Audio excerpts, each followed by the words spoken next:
Hello, dear listeners. GM Nathan here with some important but quick pre-show announcements. We wanted to update you all on our release schedule now here as we enter the end of the year. First, we are super excited to announce that we'll be putting out a very special cast Q&A episode at the end of October to celebrate our second birthday in lieu of a regular Tuesday actual play release. Second, we'll be releasing another special talk in late November, checking in on some guests of the past. Then, as we have in previous years, we're taking the weeks of Thanksgiving, Hanukkah, and Christmas off. This schedule tweak is first and foremost because breaks are good, especially around the holidays when we also have stuff like new jobs, new commitments, travel, and such cropping up. But also because we are using these breaks to finish putting together a lot of really great, ambitious new projects that we are so excited to be announcing in the coming weeks and months. And we want to take the time to make sure those things are as good as they can be. For more details on our schedule changes, as well as more on what we've got cooking, go check out our website at recklessattack.com or our social media platforms or our Patreon. Now, with all of that out of the way, welcome back to this arc of our show, and we hope you enjoy the episode. Thanks.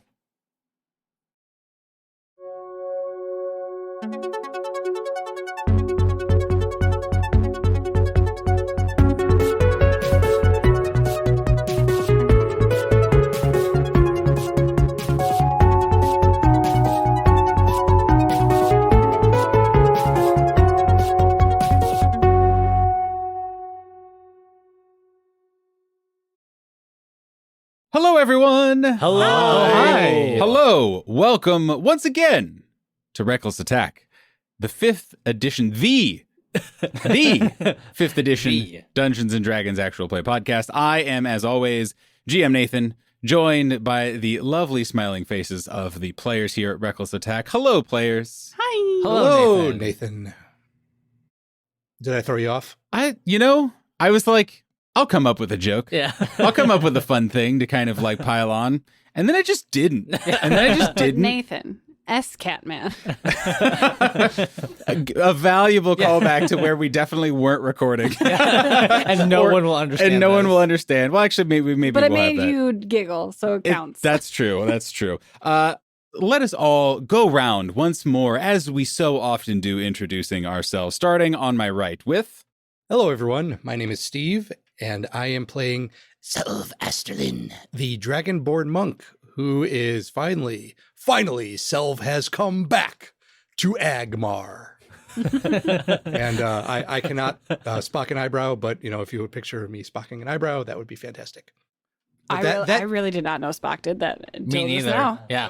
Well, this table is now, there's a wall in between us for all eternity until some amount of Star Trek is consumed. And, we have just become an educational podcast. That's true. Perhaps other people have learned something as well. Reckless Attack, a 5th edition Eyebrows podcast. Yes.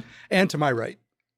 Hi, everyone. I'm David, and I play Kaskrin Brightmane, Dwarven Warlock. And to Steve's point, yes, we are back in Agmar, and Kaskrin could not be happier, because... heck, everything outside the walls. Just the whole place here. Just get it out of here. Don't like it. And to my right. Hi, everyone. I'm Jonathan, and I play the Checkers, the Grung Druid, and his trusty frog pals, Mango and Junior. And Checkers is like trying to rank where the previous adventure was on his experiences, his list of adventures. And it's like, is this top 3? Maybe. Now for Checkers, is that the whole overarching like 2-ish weeks of travel, or is it individual events across that are kind of independent adventures? Like the entirety of the last 2 weeks compared to the rest of his short life.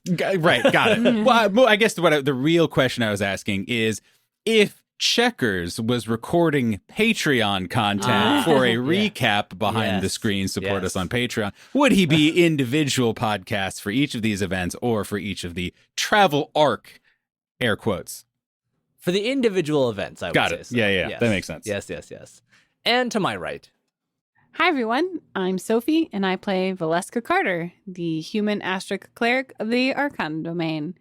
And Val's really excited to be back with the menagerie of pets. Yes. Yeah, we have so many. Our donkey, Hoti, and Colaprico, the chicken that was lawfully procured. Yes. Yep, lawfully procured. Absolutely. We have the title and 100% everything. Yep. above board. Yep, exactly. And you also, of course, have Etrus. Yes. The Yeah. third animal in your collection. Yep, exactly. I mean, he Also- does basically live in the shed out back. Yes. And also lawfully acquired. Yes. Very true. Mhm. Oh, I was just going to say he's the Golden Tree Adventuring Guild starting item. Yeah. I right. guess so. Yeah. You guys did come with like, all right, create your characters, pick from this sheet. Also, create your guild, pick from this sheet of weird resource that you get. Oops. We rolled on this table and you got a weird potion smith who, ooh, that's weird. Roll. And a donkey? Okay. Right on. Whatever. With mysterious, yet to be With determined nubs. appendages. Yes, exactly. Still well nubbed, might I add. That's right. You guys have made it back to the Red City of Agmar. It has been a long 2 weeks, obviously, but you were able to go out, kind of kick back, enjoy some torts and or ports over at the local watering hole, and kind of stumble back home to your guild along with your guildmaster Burga, and joined by Hody and Colaprico. And actually, not all of you technically went back, but we'll get to that here in a second. We join our adventurers the next morning, which maybe for some of you comes a little too soon and brightly and loudly for the fun activities you had the evening before. And so each of you wake up in wherever it is that we last left you, and you feel a mix of things. Some of you might feel a little bad. Some of you might feel a lot bad. But crucially, before we get into too much of the good drama and role-playing and Dungeons & Dragonsing, you also feel a little good, too.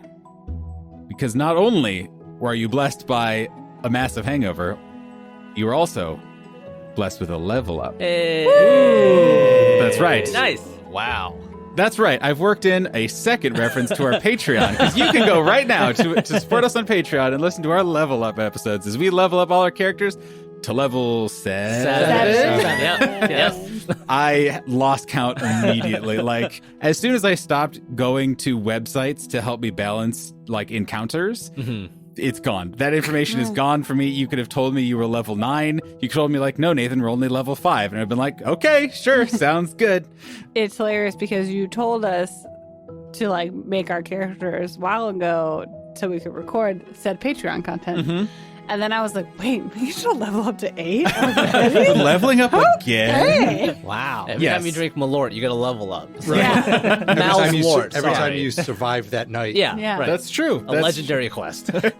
That is the golden tree equivalent of just going out and slaying boars. Right. Is just you start your morning every day with a shot of Malzwort, hoping that it'll get you enough XP to level you up. It's the happened at next least day. twice. Like, we got to keep trying. Well, I think the next step is actually we go on the harvesting quests to get the ingredients That's that are true. needed for Malzwort. Because it's the more potent you make it, the higher the level. Exactly. Yes, that's true. You need a greater Malzwort now to really get your time's worth. And so we find all of our adventurers as you guys all collectively, kind of whenever it is that you are, I won't use the word ready per se, whenever your natural rhythms wake you, shall we say. You hear a little bit of hustle and bustle kind of downstairs, sort of quiet, but just enough that you can tell that someone is already up and at 'em, and you can engage with the day as you see fit. Who are we glimpsing as they wake up first? I will say Val is definitely up first because as she has grown in her cleric knowledge, as she was walking home with her guild members in Burga last night, she cast protection from poison on herself. And she had been casting it kind of like throughout the night, so she would remember to keep like Right, to staying on cast top of it. things. She might have been a little too drunk to cast it on other people at that time. Well, you got to save the precious spell slots. mhm. She had to send a message to her Right, mom, right. let her know she was home okay. So, Just drunk dialed your mom. well, no, you cast protection from poison and Got it. then Yeah, you yeah, call got your it, got mom. Oh, man. I can totally see kind of a drunk Val accidentally like butt sending. Yeah. Hey, mom. And just like the hey is like 7 words. Yeah. See, I feel Val's mom would be like, "Oh, she's experiencing 100%. life." Absolutely. Well, but I also imagine that you assume you send it to your mom, but you actually send it to somebody else. So like Checkers gets this message. And it's just Val like, "Hey, mom." So Val is not feeling the effects so much of last night's partying, other than any sort of social afterglow that she may be experiencing. Val has been up pretty early, just excited for the day. She woke up before anybody else, made herself a hot beverage, and got straight to the desk of doing, and used its magical administrative properties to transfer knowledge from her notebooks to official reports. She knows Jack Brill was really gung-ho about getting those reports Very excited. in on time. Yep. Had the official paperwork ready, but Val has crafted a sheet of parchment that is the exact same size and font and layout, but just like extra essay pages that she can put into the official report. The free response section. Yes, exactly. Got it. So, given the desk of doing magical properties and whatnot, she's probably like almost done with the 2 weeks, given how many hours before everyone else wakes up. And at some point in this morning, you see Berga like super bleary-eyed, just like push herself in her wheelchair, like past the doorway, and then you see her just back up and go back through the doorway and just like bleary-eyed look at you. And Taroth is just perched like on her head, and they're both just like looking at you and just kind of give like a little just weary wave and go off to the kitchen to prepare breakfast for the rest of the guild. Val will wave back, and as Berga's wheeling herself and Taroth down the hall, she'll just like softly yell like, "Coffee's on the stove, I made it. Oh shoot, it's probably cold by now."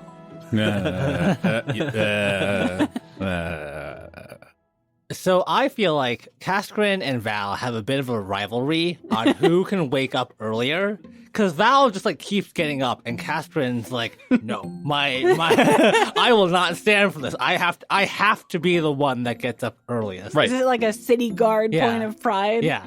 And so while Valeska has been casting protection from poison all night, Kaskrin has just been off to the side with his 2d20s rolling constitution with advantage on saves against poison.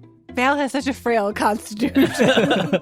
I got just a wonderful image of Kaskrin just going to the side, like swaying, and then just fishes in his pocket and grabs 2 dice and throws them on the ground. And they're like a 4 and a 5. He's like, "Not this time." And just goes back to the group and wait another 10 minutes. Finally gets a nat 20. He's like, "My God, I'm ready. I'm ready. I can do anything." Or he rolls that and gets the 4 and 5, and then he goes, "Well, at least I got this," and gets the coin out. Yeah, like a coin. and then Oh, Citadel, I've never needed you more. I need to take a 1-hour short rest so that I have spell slots too, so I can do this better." I'll be back, everyone. Walks out, comes back later. And so I imagine as you enter the map room with the desk of doing, Kaskrin is also there. Oh no! No? See, Okay. we're gonna have to roll off. For I'm down for that. something. I'm here for it. All right, grab your d20 because like I need to know. Yep. I will give, let's see, it feels maybe Constitution? Oh no! I will destroy you. Does that, well, I mean, I don't know what other... I think it's just a straight roll. Do I get advantage on this? Well, why don't I get advantage? I've invested spell slots into I'm this. literally made of stone. That's true. Yes, Stone. but you would have have- consumed at least 3 times as much alcohol I as Val. have a racial trait that's actually resistance against poison. Yes, and I have cast the magical version of that to protect All right. Val from poison. Jonathan, Steve, is this good podcast? I can't tell. I feel like this ventures into PvP. That's true. That's true. Actually, I believe this is fantastic content for the after episode. So at some point during the morning, Whenever. Yeah, give me the dice roll. Let's do it. All right. 3, 2, 1.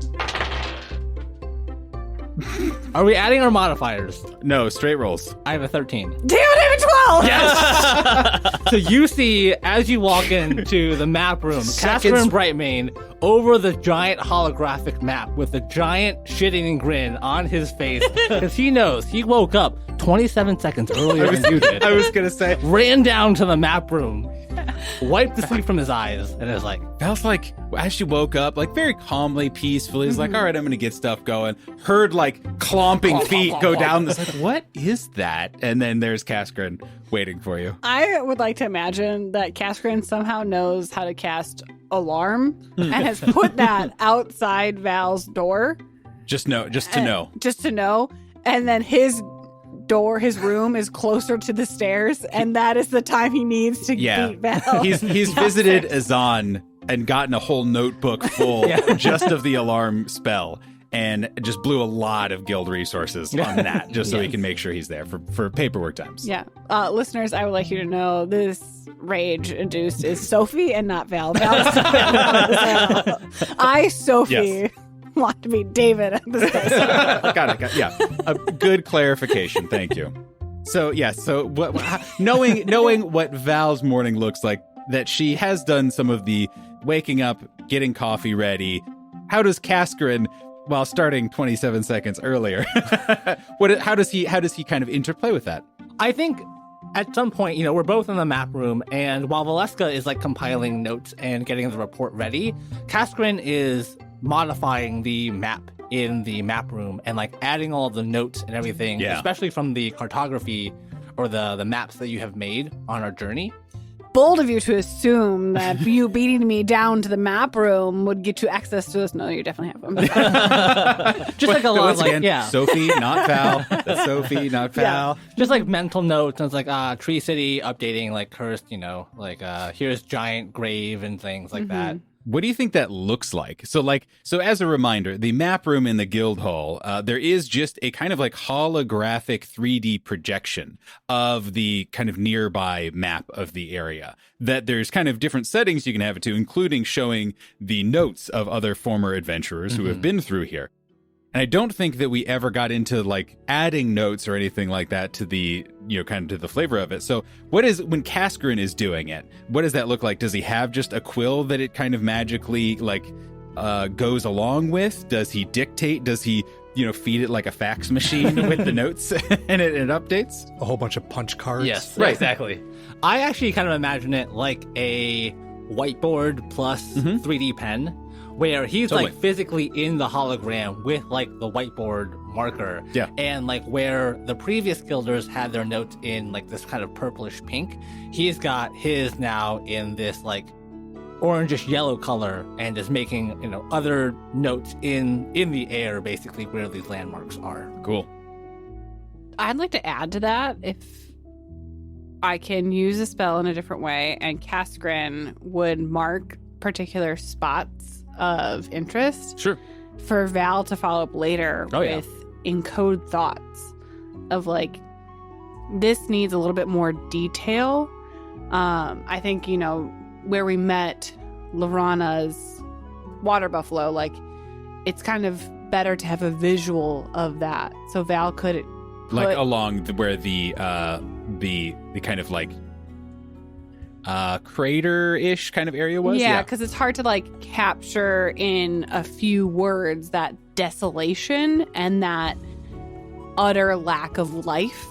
So Val can cast encode thoughts and put that thought there to be like looked at later, or like for somebody else to reference, like a video game cutscene. Yeah. Well, I imagine as we're working through this, like there are a couple locations that have like little icons of the illustrious Atheum with the eye and the chalice that are just like floating over them. Like I'm imagining the map is magical enough and like intelligent enough to smoothly integrate these encode thoughts for like follow-ups later. Yeah. Cool. So you were spending your morning updating kind of the guild records, basically. Awesome. How does Selv start his day? Again, knowing that you guys have this kind of meeting at some point kind of in the late morning times, but how is Selv feeling and what is he up to? So Selv feels pretty good. Health-wise, he's above average.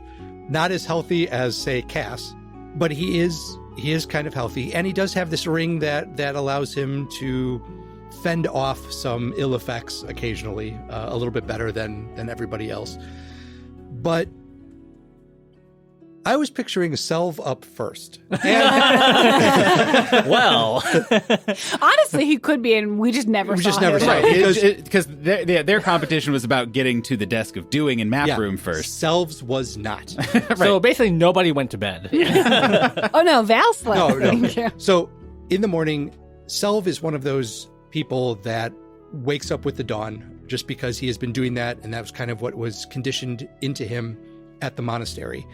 And the first thing he would do would be to go get a small cup of tea, go to the roof, and maybe meditate with the sun coming up before coming down and getting ready to start his day and greet all of the people that have slept in so much, at least from his point of view. I would picture Selv coming downstairs and maybe hearing some discussion coming from the map room between Cass and Val, and would just kind of poke his head in, take his last sip of tea, and just say, "Good morning. I trust you all slept well." And then, as Cass and Val continue to discuss over the map and maybe not even hearing Selv, he just kind of nods, looks at the small little tea leaves that are left in his tea, and just says, "It's going to be a busy day."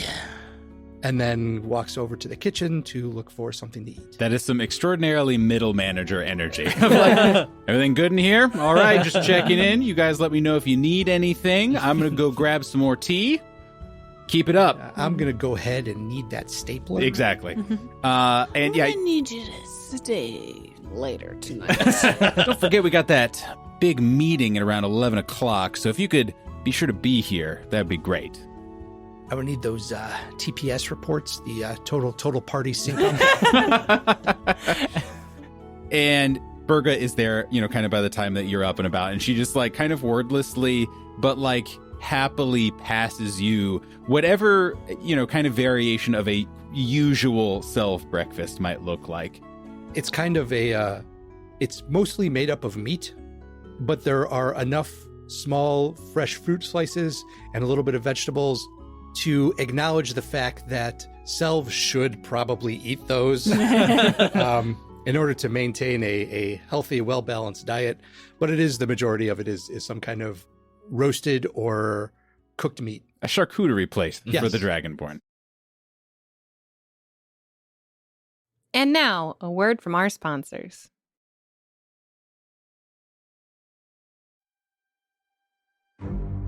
This episode is brought to you by Burnaway, a new TTRPG about making tough choices while the world burns down around you. Burnaway is a game about grief, hope, personal bonds, and relationships forged in literal fire. Set in a retro-punk world, players must stop the mournful and vindictive spirits called Embergeists by any means necessary. But be warned, the fallout of these fights will bond you closer to your allies or sink you deeper into despair. Each mission in Burnaway is a unique puzzle with many different solutions. Its unique mechanics make it easy to pick up, and its narrative-driven system makes it ideal for one-shots and short campaigns. Ultimately, the game's themes will help you reconsider what grief is, and how your relationship with grief can change for the better. The Kickstarter campaign for Burnaway starts on October 3rd, just in time for Halloween. Head on over to Kickstarter and pick up your copy of Burnaway today.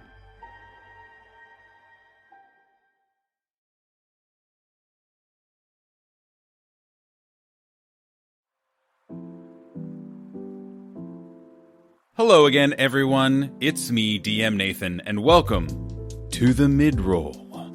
This is where we remind you to follow us on all the social medias, particularly on Twitter at @reckless_attack, where we are posting memes and behind the scenes things and all the best types of promos and nonsense. And if you are enjoying and want to support what we're doing, please consider supporting us over on Patreon. It is one of the best ways to help us improve the show and let us do cool new things. If you're interested in repping Reckless Attack out in the real, actual meat space world, please head over to Redbubble and TeePublic, which you can find through our website, where we have all kinds of awesome merch, stickers, t-shirts, maybe towels, and I think maybe even like a shower curtain, all kinds of stuff, and we update it very frequently, usually with the neatest, coolest new designs and pieces of art that we've commissioned. It is also a great way to help spread the word about Reckless Attack and get cool frogs on more of your possessions, which isn't that what we all want? That's all from me, and now, back to the episode.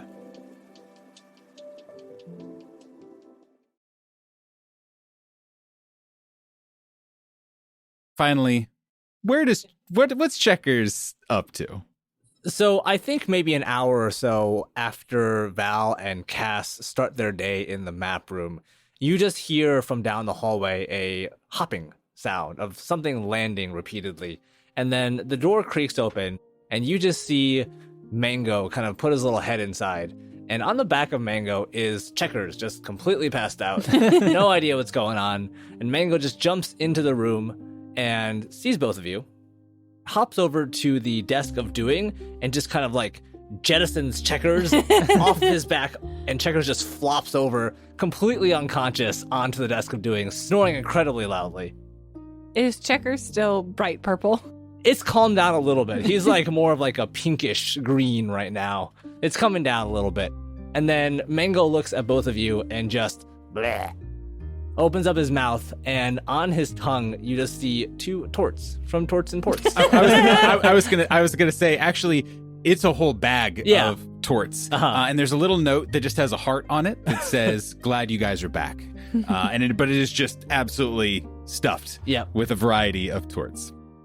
Surprisingly, the bag is not like sticky or soggy or anything. It survived the trip just fine. So he deposits the bag of torts on the table and takes one and goes to find Selv. Frog of holding. Yes. Perfect. Val will walk over to Mango before he leaves and give him some little pats and scritches. Mm-hmm. Good boy, Mango. And then we'll go over to Checkers and cast Protection from Poison. And give it like 30 minutes to really let him sleep off the couple saving throws. Yeah. Mm-hmm. And she'll also roll him off of her notes. just like a little further back onto the desk of doing. Maybe to that like heating pad part that keeps your tea warm to like warm up the frog a little bit. Yeah. like give him a little good napping spot. So the morning is kind of busy for you guys. Again, while you had a busy couple of weeks and you got to kind of let loose a little bit, you guys know that there is still stuff to do. There's work to be done, and seem to do so with an amount of joy and enthusiasm for those of you who are still conscious. The morning kind of goes on for a little while, and eventually Berga would kind of knock on the map room, and I'm imagining that Checkers has kind of started stirring at this point, and maybe Selv has kind of finished his... No. Checkers is sorry, Jonathan just did a huge, just very dramatic head shake to that. Checkers is going to sleep straight through the meeting at 11 with all all through the work that we have today, and like 8 p.m. tonight he's like, oh, hey, what's going on, everyone? Val will Character choices. roll Checkers onto Mango at the time of the meeting, whether or not Mango comes to the meeting with Checkers on their back, up to Mango. Yeah. We just set Checkers like in the chair, like with the hat down. Are you weekend at Bernie's? Draw on his eyes. Yeah. Good. Val and Selv make just like glasses just with giant eyes on it. But kind of as the morning wears on, Berga eventually comes in and gives a knock on the map room, trying not to interrupt whatever you guys are doing, but still is just kind of gets your guys' attention and just says, just so you all know, I think our guests will be here fairly soon. Where would you like me to send them? Where would you like to receive them? Can you remind me, Berga, we're meeting with the Shield of the Bones. Vina Calveta is coming. And Garnak, right? Yes, Vina herself is coming, which is pretty surprising. I may or may not need to tell you. She does not come around with the members of the Bones very often. I think it's just an optics thing, her who she is and they who they are. We'll take them in the map room, if that's all right. Of course. After a little bit, as you guys kind of settle in, kind of that awkward in-between time, right, where you're just kind of like in the meeting room waiting for the meeting to start. Eventually you hear a kind of thud on the front door that you guys can kind of hear echoing through the guildhall, and you hear Berga greet someone and let them in, and you kind of hear hoof clops, I guess, coming down the hallway, where you eventually see the large, massive form of Garnak, who was the Minotaur sorcerer who you guys initially met during the Mothman attack, who was saved by by Mango and Junior, I believe, as I recall. And Val and I start operating the pulley system for Checkers to make him look like he's awake. Yes. Val has actually just like propped him up in a chair in the corner, and Mango sitting in front of him, just trying to be like, "Oh, look at me, I'm cute, Mango. Don't pay attention to the passed out frog behind me." He just kind of looks around at you guys. He gives you all nods and that kind of thing, but is kind of quiet and just kind of looking around at you guys, no pun intended, sheepishly. Kind of points to chairs like, could I sit? Just sit? Yeah. Or was it here? Or what do we? Yes. Welcome, Garnak. Yes, please. Sit down. Thanks. Thank you. And just kind of like sits his massive form in a relatively normal sized chair. Just kind of sits there awkwardly, just kind of like looking around at you guys, not really saying anything. Selv will go up to Garnak and kind of pat him on the shoulder. Thank you for putting us in touch with the sorceress. I now know how difficult that was to get the words out. And he, as soon as you kind of say thank you and like, I know how difficult that was, his shoulders relax just a little bit.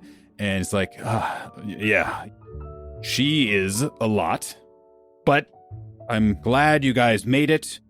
Hopefully you got what you needed. And I mean, we'll talk about it, but okay, good.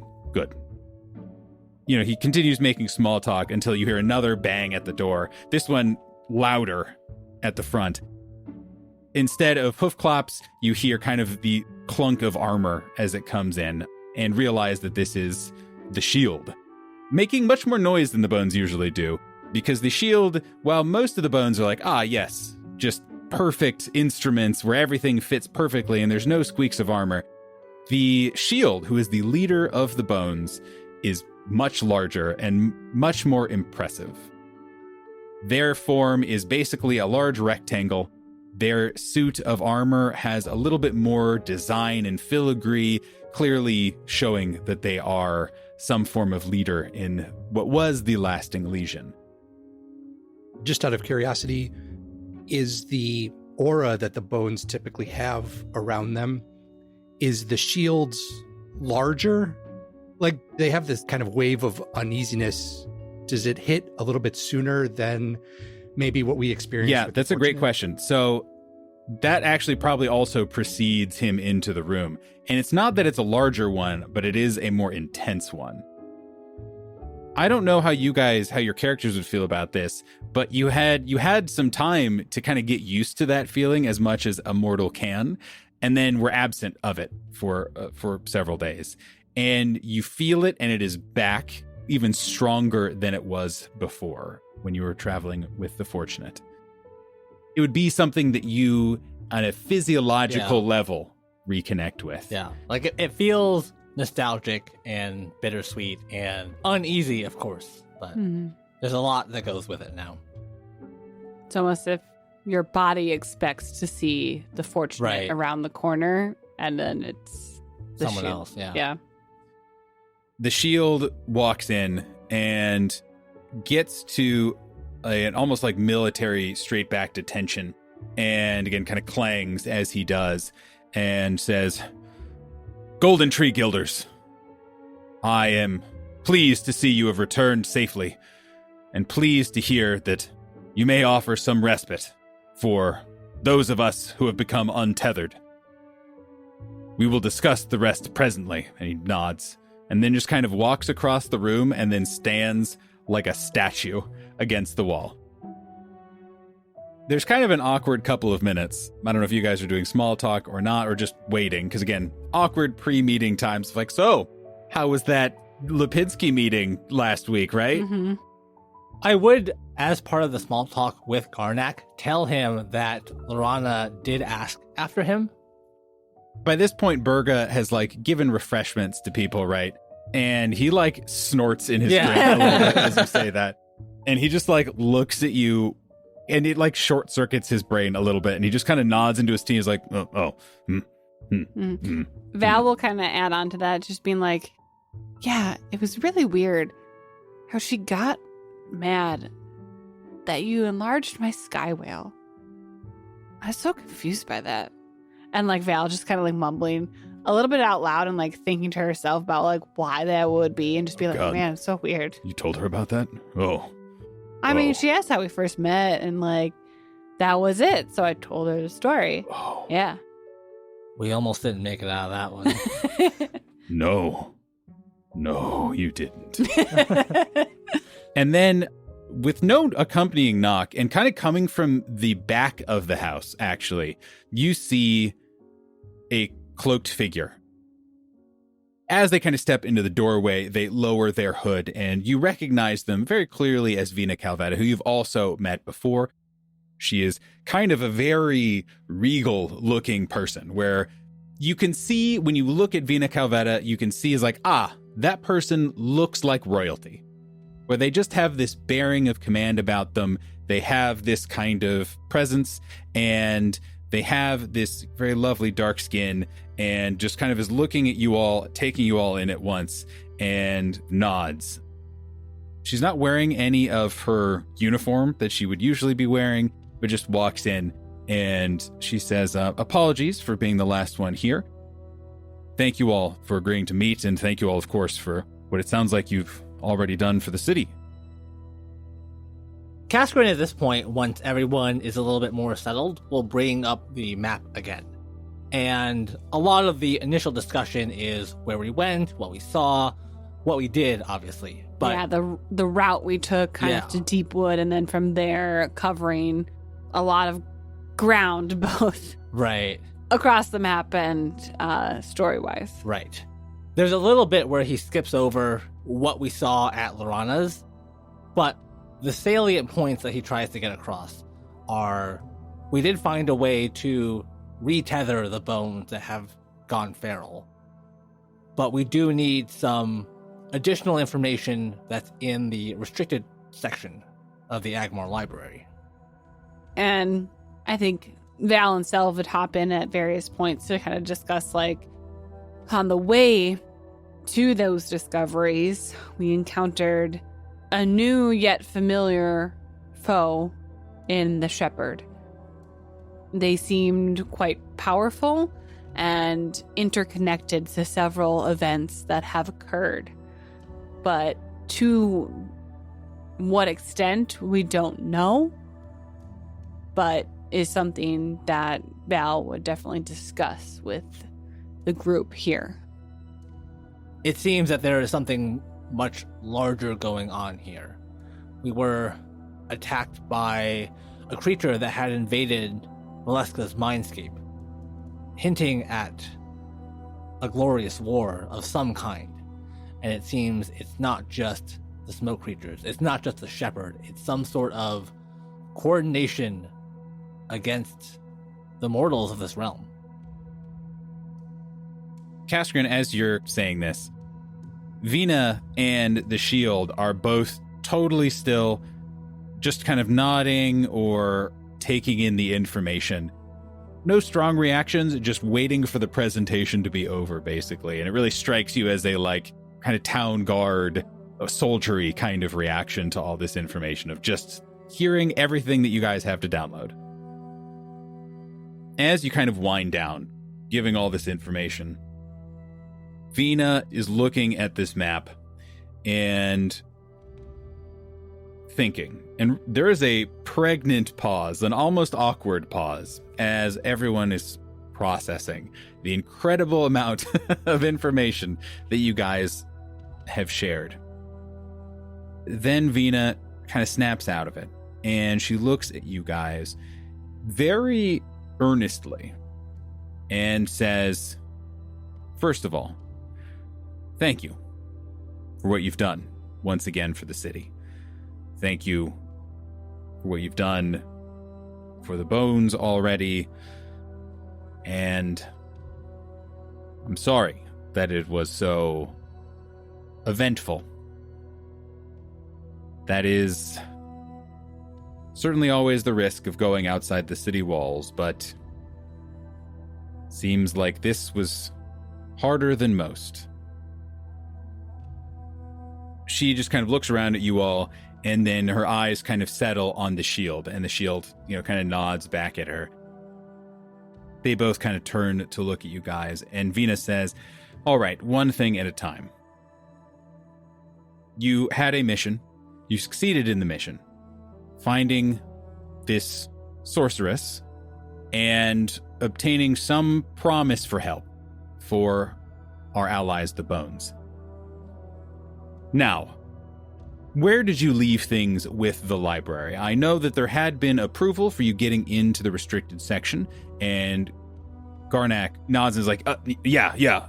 Lorana earlier, she had said that she needed some stuff from there before, and Vina just nods and takes it in.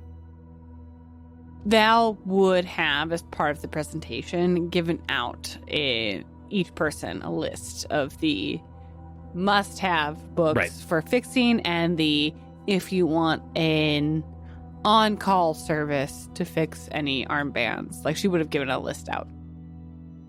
Vina is looking at this list, and she kind of sighs. I know and appreciate that they are meticulous in their paperwork. And I say that as someone who appreciates paperwork.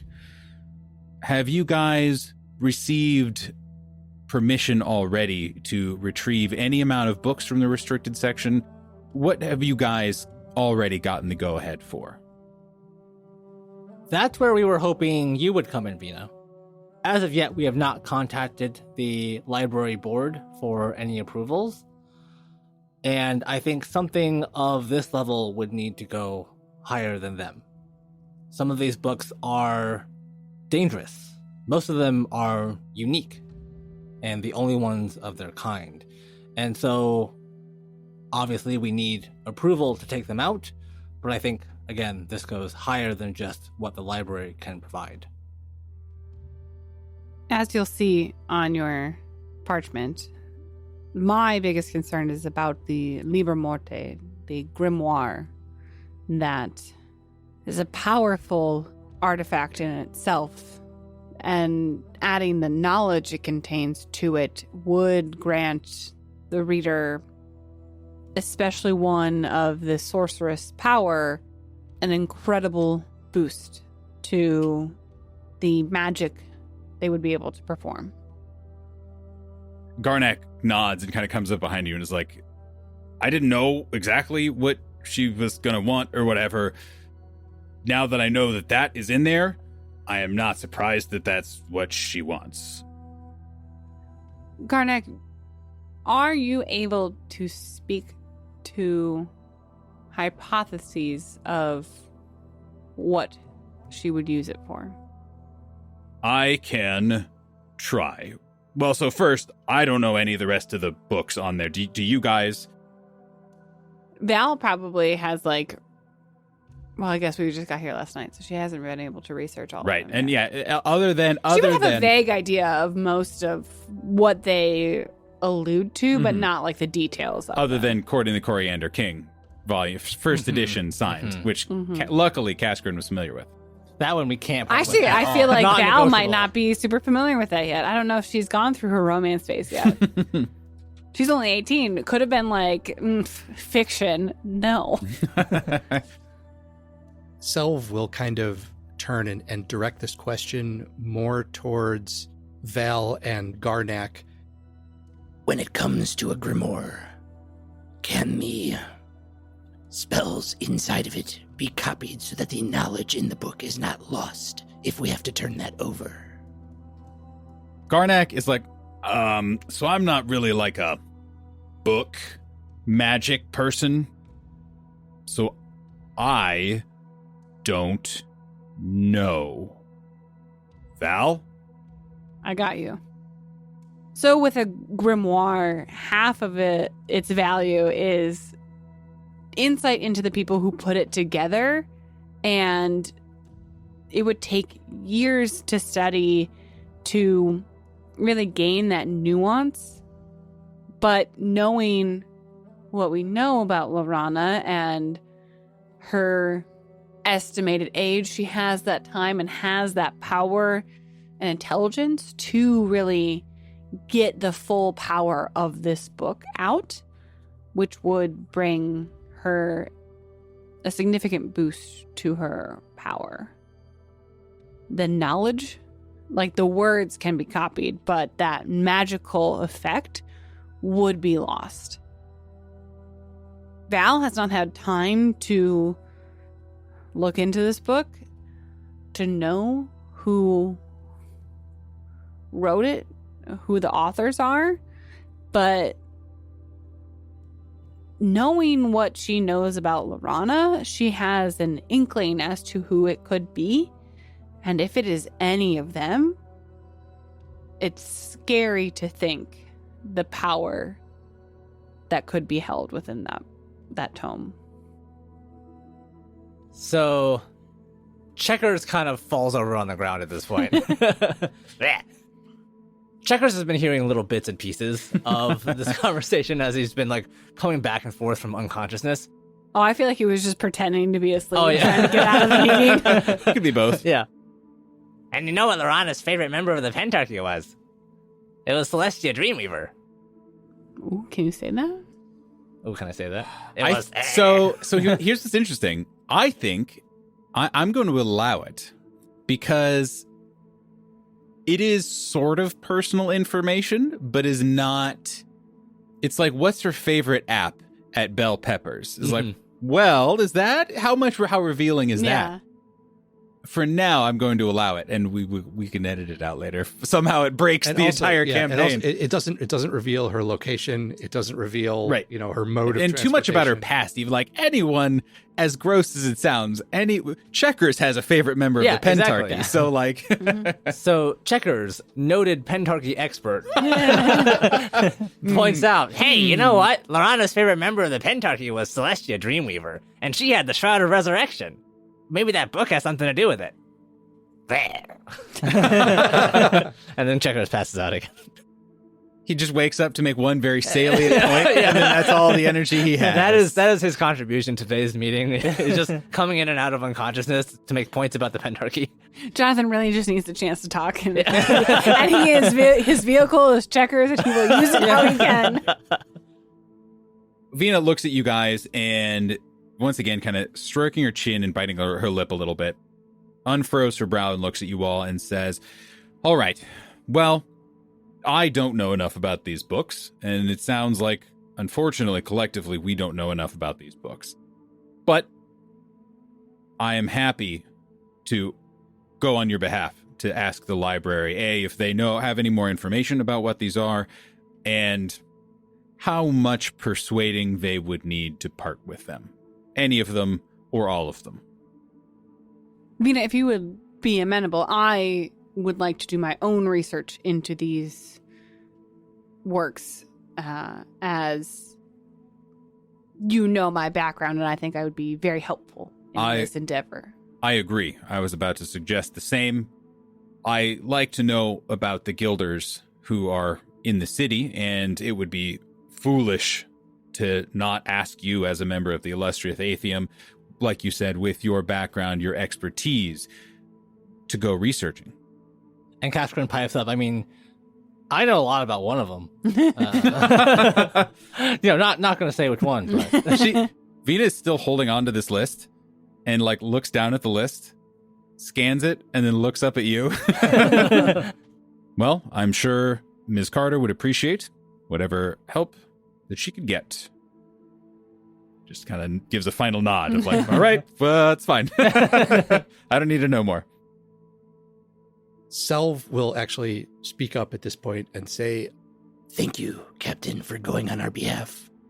If it's possible, would it carry more weight if both you and the Shield presented this to the library as a united front? She kind of hesitates at that. And she turns to the Shield again, who's kind of lurking and has been totally silent, has been participating and has been craning over and reading the lists, and maybe also was looking at Kaskrin when he said that he was an expert in one of these books, and I'm not going to tell you which, but hasn't said a word this whole time. She looks up at the Shield and looks back at you guys. I wish that were as useful as it should be. People here, not all, but enough, still have complicated feelings around the members of the Bones, specifically around their roles in the Pentarchy, as they do of me. I presume that some of you at least know my connections to the former rulers of this place. Val nods her head of like, yeah, you're like a distant Definitely. granddaughter? How many? I think I don't remember the exact generations, but her family Great-granddaughter? ruled in Agmar. Yeah, exactly. It's basically Under her, the Pentarchy. her grandparents were like the last dukes, basically, of Agmar. I knew that.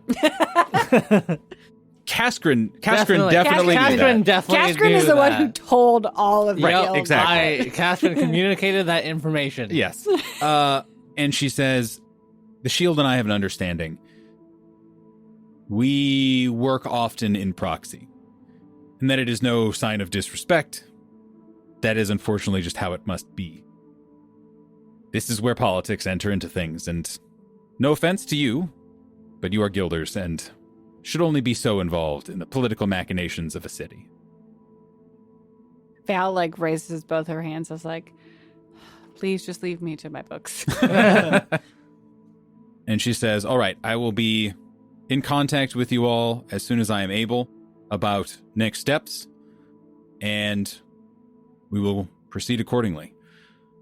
Thank you all again for this meeting, and thank you for what you've done. I'll speak to you all again soon. And she kind of like straightens up and, kind of comes to attention, and then before anyone else walks out kind of the back door. Garnak also kind of looks around and is like, I'm going to head to the library, I guess.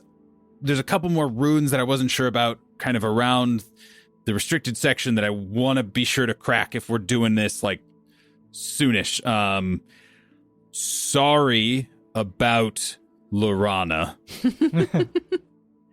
It was a weird time in my life. Yeah. And he just like kind of hangs his head and walks out. Finally, it's just the Shield who is still in there. And he, kind of in that weird Bones way, is totally still and then goes into motion and turns to you all and says, I understand that you have what remains of the fortunate. Yes. Please follow me. And Val will lead the Shield into the conference room where the guilders have, as respectfully as possible, laid the fortunate out on the conference room table, as that's the one place they really had to kind of lay the fortunate to rest in a respectful way and in a way that wasn't dumping them out of a haversack when the Shield arrived. I imagine, too, next to the weapon that they have at their side, there is also a deck of cards and also a sum of money. There's a lot of copper pieces. Yeah. Kind of like that mummy burial, like this is what you Yeah. take into the afterlife. Mm-hmm. This is like, here's how we send you to the next stage. The Shield kind of enters into this room and doesn't really stop abruptly, but stops and just observes for a moment. And then he steps forward and kind of gets over the table a little bit and is just kind of looking at their form, looking at the vines that are still snaking in and around it, and has even pulled some of the armor apart a little bit and warped it. He reaches down and picks up the deck of cards, turning it over in his hand, and he says, "Thank you for recovering them." He kind of straightens up and doesn't look at you guys and just kind of looks at the opposite wall. "When we are able to recover the remains of our fallen comrades, there is a ceremony that we do. It is one of our few, but it is sacred to us." He turns and looks at you all and says, "I believe that they would wish for you to attend. We will hold it after you have gone through the restricted section, and hopefully after our comrades have been fixed. That feels appropriate. And also, we want to ensure that the 4 of you do not die in the process." And Berger spits out tea in the background. And just her eyes go wide, but the shield continues. "As I said before, duty is what matters most to us. It, more than anything, is what defines us. It is what gives us our purpose.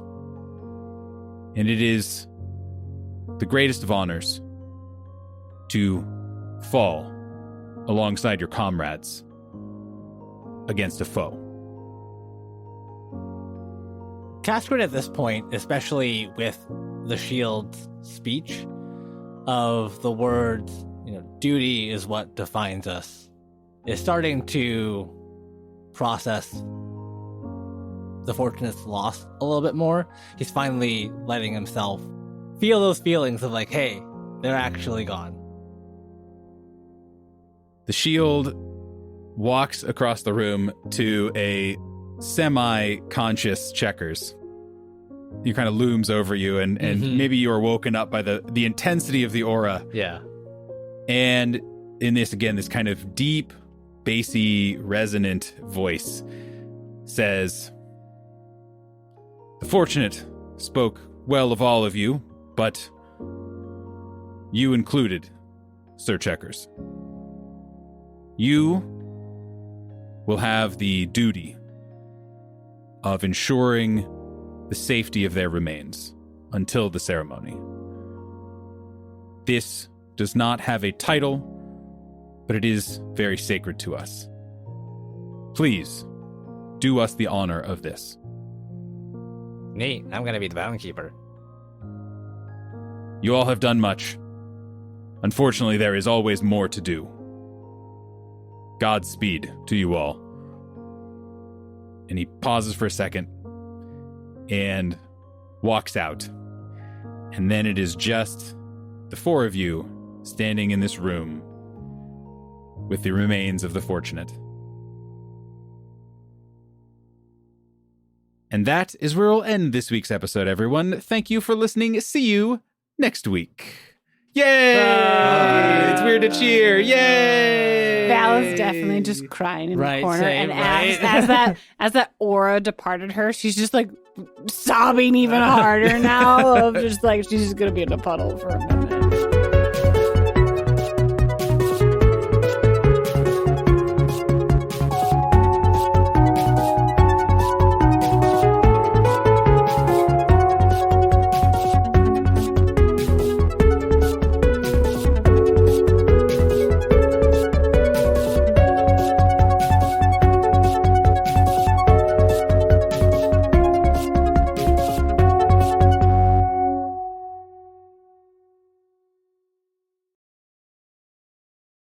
Do you have the bag with the Fortunate? Sorry, before Yeah. side note, I think before the shield would come, Val would ask for the Fortunate and actually kind of lay them to rest almost in the conference room. Gotcha. in In a a different room. respectful Cool. way, so that like when the shield came, potentially could like pick them up, but know that we had like stored them Yeah, in cool. a respectful manner. Sure. I'll say that. I'll say that in the thing. It's You not can leave like them there. story No, I think wise it's good, important off screen, No, totally I think fine. it's. but I think like, it's lovely. Yeah. Sophie, have just been like, checkers cannot just hand over, Right, totally, dump yeah. out the fortunate Yeah. from the haversack. Like Val would die. Just shake it out. Yeah. The head's in there somewhere.